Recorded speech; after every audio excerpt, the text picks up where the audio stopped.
Hi folks, so today I thought we would take a look at the Roland TR-505 drum machine because I've got one, I guess, and I quite like it. It's a decent drum machine.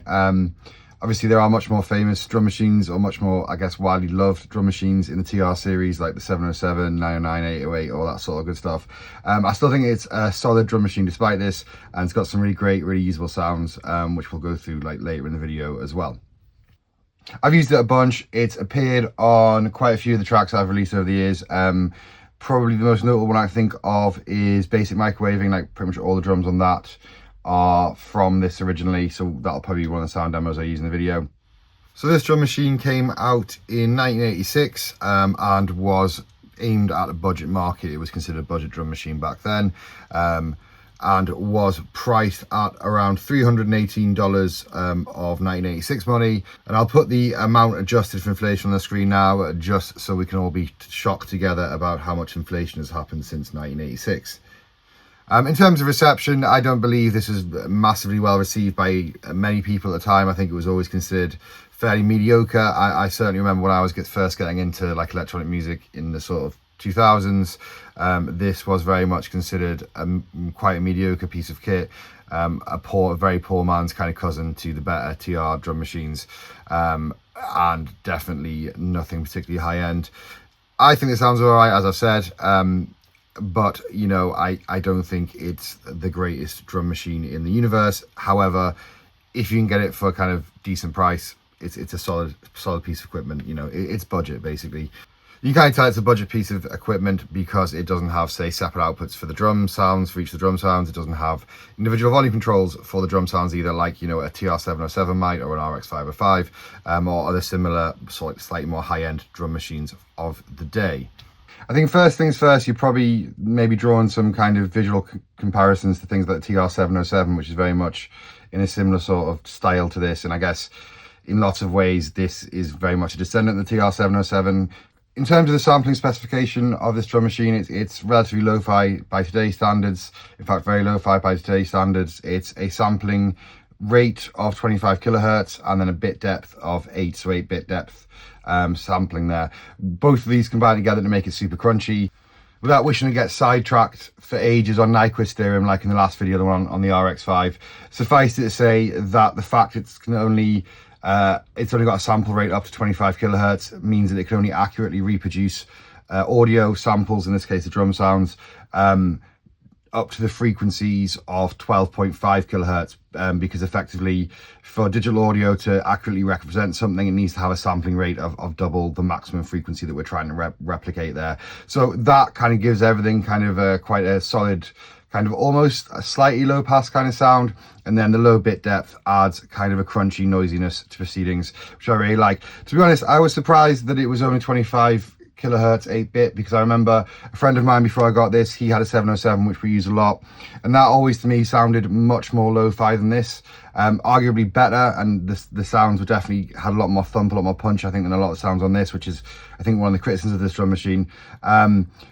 But I always thought this sounded like it was like a lot higher kind of quality sampling, but maybe that's because the 707 was, for the most of the sounds, I think it was only 6-bit, whereas this is 8-bit, so maybe those 2 extra bits made a big difference to how sort of clear the drum sound. So yeah, you know, you can definitely say this is lo-fi, which obviously adds quite a lot of charm to this for me, and also I suspect quite a lot of other people out there that use old drum machines or like to use old drum machines. Unfortunately, it doesn't really offer any meaningful ways to edit samples or add new samples onto this. You can change the volumes of the samples like in relation to each other, like a mix, and you can also change the pan, I believe, and we'll go through all that as we look into the features of this slightly later in the video. But unfortunately, you can't like pitch a sound, there's no envelopes, nothing like that, which along with the fact it no longer has individual outputs for the drums like the 707 did, or individual volume controls like the 707 did. These were criticisms or things that people didn't like about this drum machine sort of when it hit the market, I guess, and you know, in later years too. Despite being, I guess, less well regarded than its big brother TR-707 and the rest of the TR series, or the more famous members of the TR family, this drum machine has been used by a bunch of, you know, really interesting artists. Aphex Twin used it a whole bunch. Clarke also used it as kind of a portable compositional tool. Like, I'm not sure how much he used it live, but he used to use it to write music on. Likewise, apparently Thom Yorke is documented to have used this as like a sort of thing to build demos on. Like, maybe not the final track. I don't think this is maybe as a sound has appeared on any Thom Yorke tracks, but he used this as part of his kind of writing setup at home to make demos. And I'm also led to believe that Tame Impala has used this drum machine a bunch too. So despite not having the most illustrious reputation ever, and certainly not when you think about it in the context of the TR series, the wider TR series, this drum machine has definitely, you know, it's got around, it's been used. And like I say, I think the sounds are pretty solid. We'll get into them, we'll go through them all shortly in the video. I think my main criticism is that there's a tendency for the sounds to be a little thin sounding. The kick drum I find very kind of thin, very clicky. The snare drums are a little on the thin side. The other thing as well is there is only one bass drum and only one snare drum. It's not the end of the world. I do like it when you have the option of a choice between them. For example, on the 707, I know I keep comparing this to the 707. I think that's partly because when I got this, my friend had a 707, so we used to jam together a lot. So it's kind of, we were always comparing them, I guess. They were just always in the room together. Whether or not that's a fair comparison, I guess that's up to you. But I do think a lot of the other percussion sounds are pretty solid. Like the hand clap sound, I like. It's a little on the thin side, but I do like it a lot. If you sample it and pitch it down, it's very good. The cowbell sound, I think, is very good. The cymbals, the ride, the crash, the hi-hat, closed and open, they're very classic sort of Roland TR sounds. Sound a lot like the ones in the 707. Big fan of them, use them a lot. I don't mind the toms, are okay. They're just kind of very kind of stock late 80s sounding toms. But the things like the timbale conga and the congas and such, they're a lot of fun actually. And I don't really have another drum machine that has those kind of, I guess, world percussion sounds on it. So for me, that's kind of useful when I want those kind of sounds. It often ends up coming from this because, you know, it's the only one I've got that has those kind of sounds on. Also, I think aesthetically, I think it's a really nice looking drum machine. I think Roland do a very nice job usually, or I guess in the past anyway, maybe not so much now, but they usually put together very nice looking bits of kit. This thing, I love it. It looks great. It's got that classic sort of late 80s beige kind of thing going on, dark grey, light grey, contrasting thing. It looks like a piece of computer equipment, looks like a fax machine. You know it means business. And yeah, I'm a big fan of that. We'll get into the interface as we move through the video. It's pretty straightforward, no real complaints there. We've got a nice big volume control on the front there as well, and a tempo knob, which are both useful features to have hands on like that. It's also got these nice drum pads on the front, obviously pretty standard for drum machine. They're not velocity sensitive, unfortunately, and they are just made of hard plastic, not rubber or anything, nothing like an MPC sort of thing or anything. So you can use those to program the drums in real time with a metronome, or you can also sequence them in, like step sequence them in manually as well.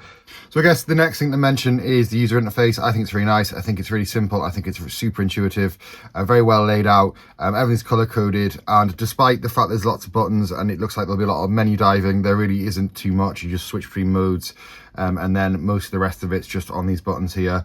We'll get into that more as we go through the tutorial part of this video, and you'll see that yourselves, but I think the interface is super nice.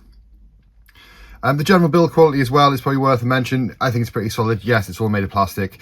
The screen isn't backlit. I guess that is possibly a minor failing or something that might annoy people, especially in gigs, maybe in dark live situations. But aside from that, I think it's a solid bit of kit, very thick plastic, very sturdy. I mean, this is 40 years old and it's still going strong, and I haven't exactly looked after it, and I doubt the guy who brought it off looked after it particularly well either.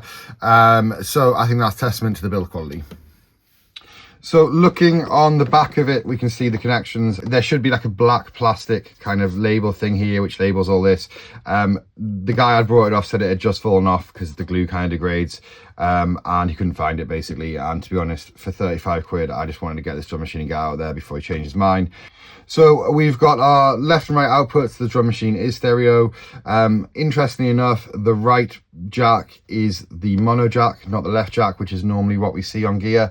I don't know if that is just a quirk of it being quite old, if that's something Roland used to do as their house standard. I did kind of wonder if, because they've chosen the R, it's like R for Roland, so maybe that's why they've done that, who knows. There is also a headphone output as well, so you can send a headphone sort of monitor out of this as well, whilst also recording or getting sound out the back out of the left and right channels. There is a foot switch input. which you can use to obviously start and stop it with a foot switch. This is for tape memory, so you can actually back up the contents of this drum machine, like the patterns you've made and stuff, and the I guess the patterns and the songs or whatever onto tape. Then we've obviously got our standard MIDI in and out. There's no through, which is not the end of the world, but it is kind of annoying if you use a lot of MIDI gear not to have a through. Through is super useful. I very much miss having through on this drum machine. And then obviously we've got a power switch and the input for the 9-volt power supply, which is basically a guitar pedal power supply, like a standard Boss 9-volt one. So first things first, let's have a little listen to the sounds, and I will put a link to this audio file in the description as well.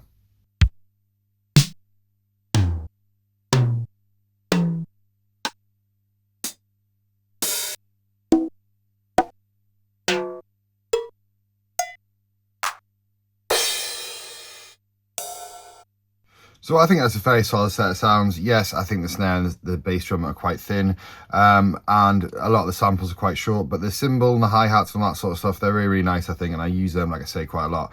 I did earlier in the video mention that you could pan the sounds. It looks like you actually can't. I thought you could. The panning of them must be recorded into the audio file itself. You can change the level though, that's dead straightforward. You just press the level button over here, and you'll see it'll put it into level mode here, and then that number is the level of the selected drum. So for the low conga, for example, that's on 5, which is the max, and then using the level buttons here, we can turn that up and down.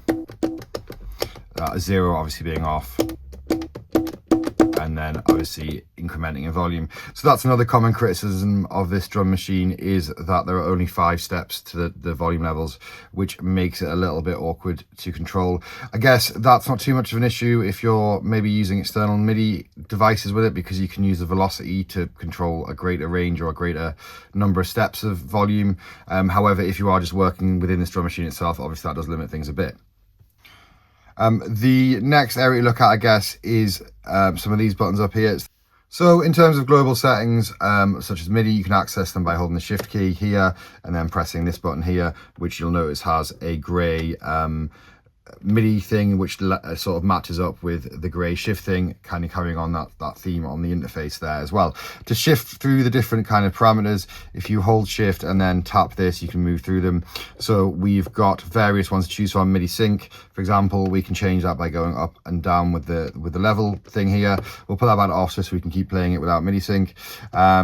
There's also this one I'll put on screen while that does. I have no idea off the top of my head. This is the receive channel. Obviously that's quite a useful one. So at the minute it's sat on channel 10, but we can change that to any of the usual MIDI channels using the up and down. There is also, I think that's more or less all of them. Let's just double check that. I think TCH must be transmit channel. So I guess you can, if you program sequences and use this with another drum machine, you can set what channel that sends out, or another piece of MIDI equipment. So that's the kind of global MIDI settings. So the tempo measure button is used in the sequencer, but it sets the tempo. So if we press that, we can see the tempo on the screen here, I believe, when you turn this knob, yes. So if you want a visual sort of readout of what tempo you're setting over here with a knob, that's how you get it. Pretty straightforward, I think, there as well. I think overall the interface, is actually really straightforward. Yes, there's menu diving. Yes, there's holding shifts and all that sort of stuff. But realistically, it's not that bad. It flows enough that it works quite well. The way the level section, you can just be in it and then flick between them and change the levels really quickly. Whilst it's not as good as having individual volume controls, that's about the best way that you could implement that in a system like this, which is all just kind of buttons and menus, basically. So next thing to look at is all this stuff up here around the sequencer and playing back patterns and all that sort of stuff. So this first one is the mode in which it's going to play things in. So if we're in track play, it plays whole tracks, which are chained up patterns. So you make patterns as individual like phrases or whatever, maybe a 4-bar loop, and then you chain those up to make a song, which is called track. And then in pattern play, you play those kind of individual loops, those phrases back, basically. So to select them, first of all, take yourself out of the level mode by pressing this button here, which puts us in, you can see, pattern mode now, and then these take us through the banks. So if we press this, we're in bank D, and if I hold shift, it'll put us in the bank A. You can see that there's 2 options each button, and use shift to switch between them. So that's B or E, and then that's C or F, I guess. Yes. You can also notice that it kind of indicates some stuff about the pattern, which is kind of useful. It shows you some steps that are programmed. it also shows the scale, which I guess is the key signature. That's not the key signature, sorry, the time signature. I believe that will change. Yes, I think you can maybe use that to set different time signatures or something. I've never really delved into that too much, I must say. I'm kind of learning as I go along. I think I've used a sequencer like once before. I mostly just sequence it via MIDI coming into the back of it from a DAW, because I just found that a bit easier. So once you've selected the bank you want, let's say we want to go into bank A and we want to load pattern 1, which is a rock beat apparently. I believe as long as we're in pattern play here, I just press 1. So yeah, the numbers under the pad are the kind of number in the bank, as it were. So if I want number 1, I press 1. If I want number 2, I press 2. So we'll put it on 1, which should in theory be a rock beat. And then when I press start stop, yeah, we are getting what sounds very much like a rock beat. So I have had a few people ask on videos before, what's this all about? My best guess is this is something that came with it. And it's been stuck on by a previous owner, just so they knew what the banks were. The reason I think it came with it is because it's been on there for a long time. It was on there when I got it. The guy brought it off, said he didn't put it on there and he'd had it for a while. It looks, you know, relatively professional. It doesn't look like somebody's just printed off on a normal printer. It's you know, it's all glossy and stuff. So I think this was something that came with it. I found that super handy because that's the only way I'd know what the patterns are. To be fair, the patterns are kind of fun. There's some interesting ones. We'll maybe rattle through a few of them in the sound demo. So once you've got, you know, you've selected a pattern and you're playing it, you can switch between the patterns in that bank or indeed any other bank, I think, as well, by just selecting them by choosing a bank and then choosing a number, and then it'll move through them. So you can obviously use that to move through, say, drum patterns live, which is obviously a super useful thing in a live situation. Obviously you do have to control the levels. You can't really mix it in the same way or bring stuff in and out easily in the same way you might with things like a 707 with its individual volume controls, but you know, potentially there's scope for that too. So I'm going to stop that now. One thing I didn't mention is possibly worth mentioning is when you're in this pattern select thing, obviously the drum pads are no longer drum pads, they're actually buttons.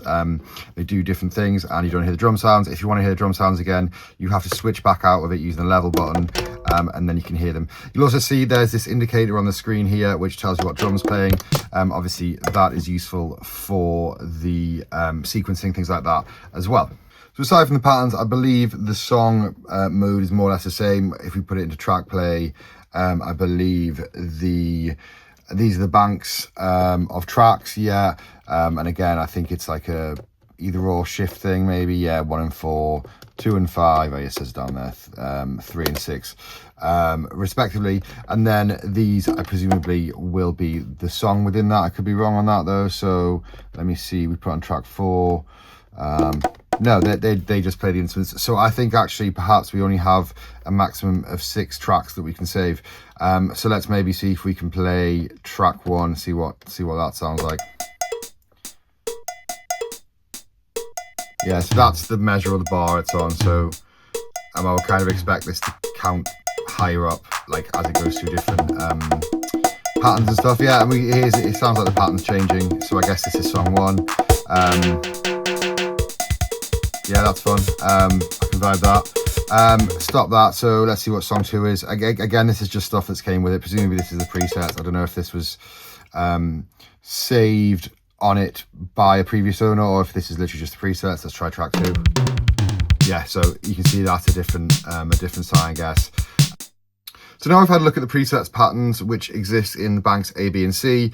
You can't edit them, they're sort of the factory default ones, but you can make your own patterns in the remaining banks. So D, E and F, we'll take a look at that now. It's fairly straightforward. The first thing we need to do is make sure that we are in kind of, well, first of all, we need to select the pattern we want to work on. So we're in pattern play at the minute. I'll go ahead and choose bank F, pattern 3. I think there's something on this.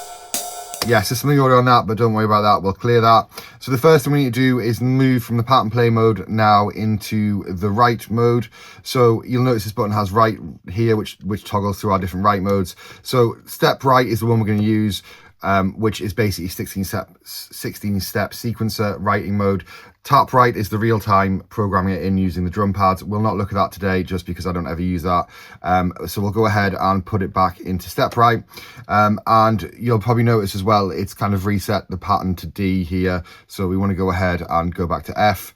And then select our pattern that we wanted to work on, which is pattern 3. Cool, so we've got that, we're in the right mode now. Obviously there's a bunch of notes on there, a bunch of MIDI on there already that we don't want. So the first thing we're going to probably want to do most of the time when we're writing a new pattern is clear what we had before. So this is dead simple. We hold the clear button here and then we select the pattern we want, which is 3. Now that's cleared. You can see how the screen's kind of wiped up there. There's no more like patterns showing or anything. And when we press play, obviously we can't hear anything. We can see this little light indicating to show us that it's playing, which is useful. I don't know if you can see it on the screen. Hopefully you can, but there's a slight flashing to it. So we need it to be playing for kind of what we're going to do next, which is to add some sounds into it. So first of all, when you select our instrument, this is dead straightforward. We go ahead and hold the instrument select button here, and then for example choose the kick drum. Looks like I was already on it because it didn't change, but if for example I wanted to do a different instrument, I'd hold this and notice how it indicates there which instrument we're on. So we'll put it back on the bass drum, and then now in terms of programming a pattern in, it's dead straightforward. The numbers underneath the drum pads now indicate their position as a step in a 16-step sequence.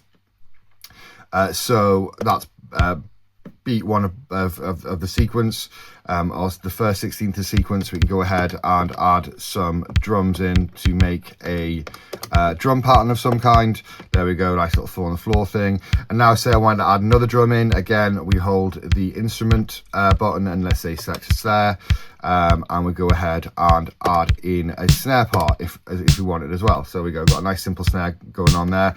And if you want to remove elements from the pattern or drums from the pattern, or steps from the pattern, I guess, just click it again and it takes it out. So we can take that fill in and out nice and easily. Which, if you're using this live or you're jamming with it, that's really easy to use. I have to say I really like the interface on this. Given that it looks very much like it might be a bit of a pain because it's all just kind of buttons and menu diving, the interface is actually super nice on this drum machine. I'll give it that. And I don't think that ever really gets mentioned when people talk about this drum machine. But yeah, I'm really impressed with the interface. Really nice to use. And we can add some more instruments if you want. So let's go ahead and maybe add a hi-hat as well. So go ahead, set the up in the hi-hat, and then see if I can use my math skills to work out where the offbeats are. There we go, there's one.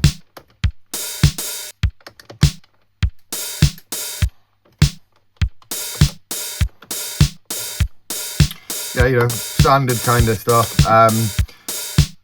Yeah, and that's basically it. So you can, as I say, you can make your own kind of custom patterns or user patterns in the last 3 banks. So D, E, and F.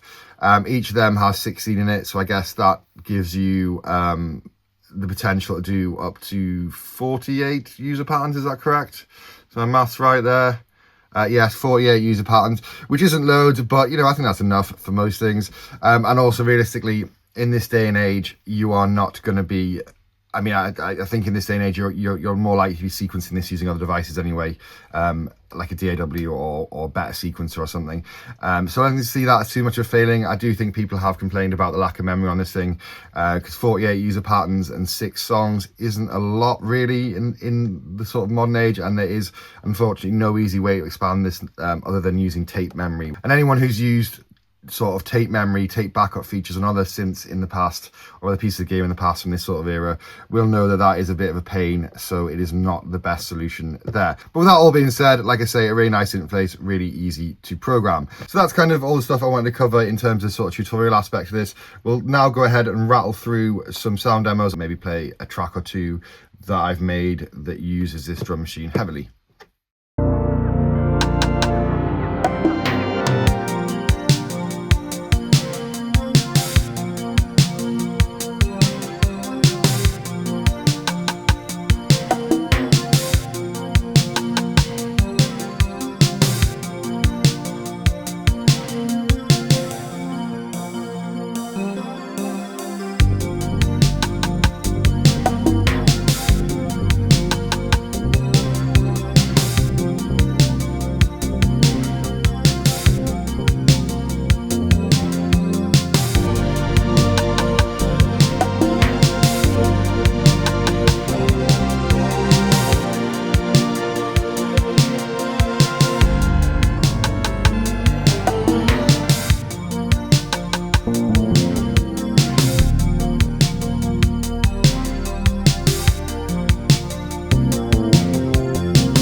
So as always, if you've made it this far in the video, thanks very much, folks. I really appreciate that. I hope you found the video useful. I hope you enjoyed it. If you did, please do like and subscribe. And if you've got any ideas for videos you'd like me to make, stuff you'd like me to cover. But if not, I will catch you in the next one of these videos. Thanks very much, folks. Bye now.